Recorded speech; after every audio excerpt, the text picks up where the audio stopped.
Hello guys, welcome back to my channel রুমাস kitchen. আজ আমি তোমাদের সাথে শেয়ার করতে চলে এলাম সিজনাল সবজি দিয়ে ঘ্যাট। তো চলো আমার সাথে থাকো আর সম্পূর্ণ রেসিপিটা দেখতে থাকো কীভাবে বানাচ্ছি আমি এটা।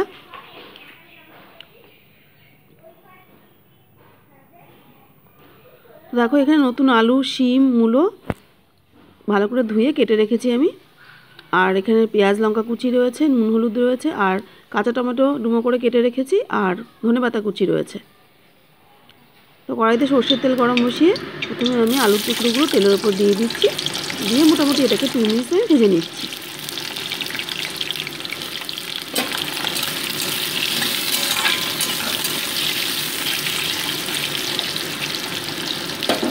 তো দেখো আলুগুলো কিন্তু ভাজা আমার হয়ে গেছে।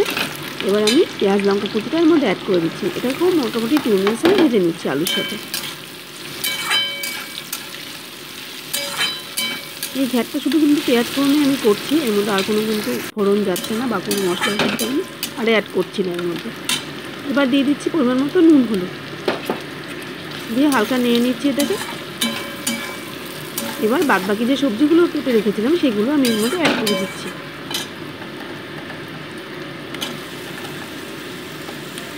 উইন্টার সিজনে এরকম সিজনাল সবজি দিয়ে ঘ্যাট কিন্তু খুব ভালো লাগে। দিয়ে মোটামুটি এটাকে আমি 2 মিনিট ভেজে নিচ্ছি। আর এই রান্নাতে কিন্তু আমি একটু জল ইউজ করবো না।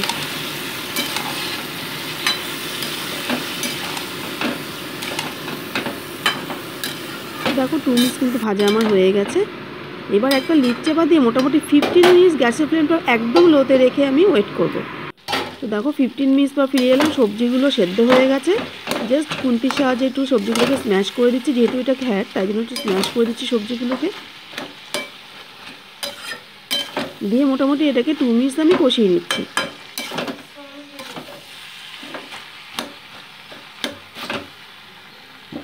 দিয়ে আমি এবার ধনেপাতা কুচি উপর দিয়ে অ্যাড করে দিচ্ছি। মোটামুটি আরও 2 মিনিট এটাকে ভালো করে ভেজে নিচ্ছি আমি।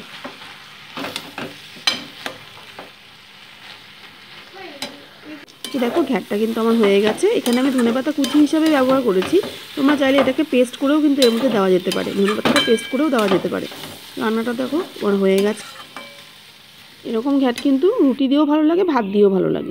তৈরি হয়ে গেল আমার সিজনাল সবজি দিয়ে ঘ্যাট। সম্পূর্ণ রেসিপিটা তোমাদের কেমন লাগলো আমাকে কিন্তু কমেন্ট বক্সে অবশ্যই জানিও। আর অবশ্যই তোমরা এভাবে ট্রাই করে দেখো, আশা করছি তোমাদের কিন্তু ভালোই লাগবে।